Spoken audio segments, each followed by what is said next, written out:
Hey guys, Stinson's Hobbies here. Today I'm going to show you how to replace a headlight switch, and this is what it looks like, the new product. And the reason I'm replacing this headlight switch is because when you pull out to turn on the headlights, if I drive for 10 to 15 minutes, the headlights will shut off and then on and off and on. And then what I have to end up doing is pushing it all the way back in again to where all my lights are off, even my run lights. And then I have to pull it back in and keep doing that process up until I can pull over. And it's very dangerous, especially at night, for only driving 10 to 15 minutes, and especially if you're behind somebody, you can end up scaring them.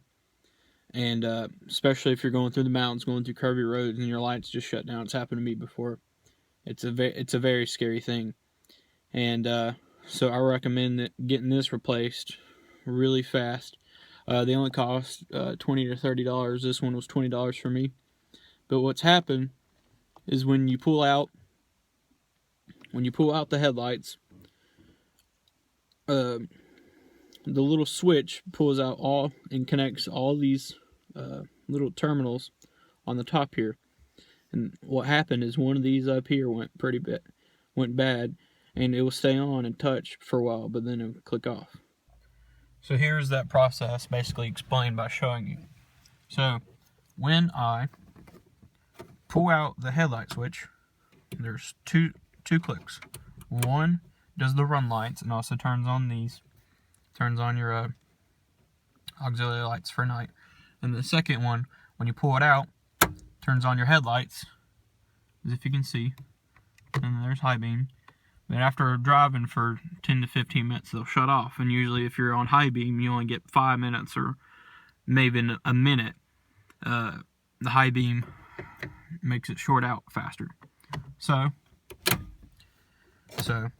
doing the one is perfectly fine, and then doing the second one and two makes it go out. So I'm going to be showing you how to replace this. What you will need is a 1/4 inch nut drive and a Phillips head.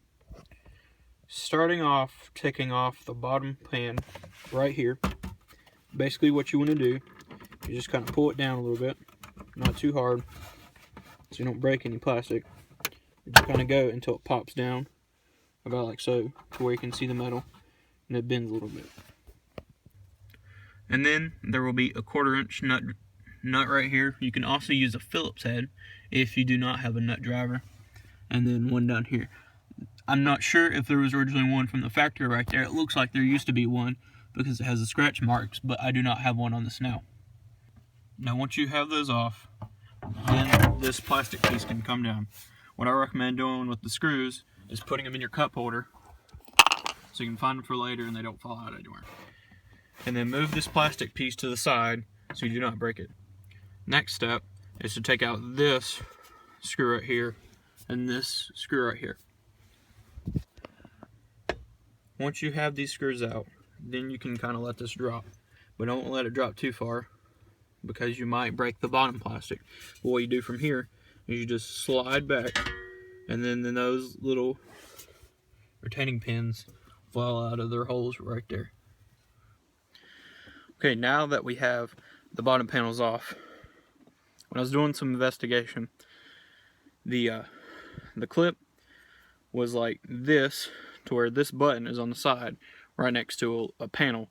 So you're gonna have to be very careful and get your finger up in there to push the button to then pull out the switch itself. Okay, now that we have that off, we can take our Phillips head screwdriver and just unscrew that. Okay, here it is once I've taken it out. Taking it down from here, behind that, there's just a little bit of wiggle room right in this little pocket. But what I did is just kept going at it for a little bit, for about a minute or two. And then what I ended up doing was popping off this ground, but I put it back on just for an example, and pop it off with one hand. And then you have all these wires going to the top. And so yeah, we're going to take this off now. Okay guys, here's the old one on the left compared to the new one on the right. If you can see, on some of these terminals on the left, on the left one, they're a little bit worn and colored. And on the new ones, bright and shiny, ready to go. Okay guys, now that we have that back in, we're going to put all the panels back on. But one thing I found the hardest was keeping the ground on. I don't know if you can see it. The ground on this side. But whatever, the ground right there, the black wire. Keeping that ground on while you're pushing it up. It kept clipping on to this wall right here and falling off. But I got it in there, and then once you get it up there with the ground on, then you're going to screw it in back with the Phillips head. One thing I recommend, it might be a little loose. Might be a little loose from getting it being fidgeted with, I guess you could say. But take a screwdriver, push, get a little force on that so you make sure the ground's on there tight. And then once you do that, it should be as simple as popping this guy back in place, and then making sure it spins. Okay, let's test it out. And now it's simple as repeating the process backwards by starting out with lining up in these holes down here and putting the screws back in. Now once you have these screws back in, it's as simple as popping these clips back in their home in that hole right there with the red felt.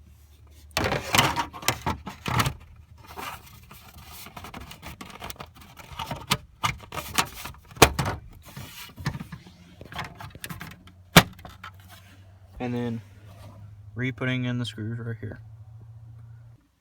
Okay, now that we have everything in place, we're going to turn your ignition switch to auxiliary, so it's all the way forward before it turns the vehicle on.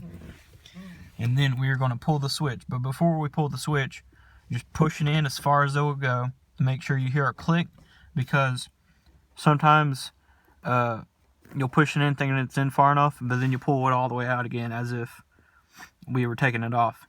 But just give it a little love tap and make sure it's in there. And then go ahead and pull all the way out. And if all your lights turn on,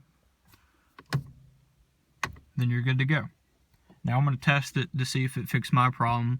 But, yep, that's how you replace it. Have a good day.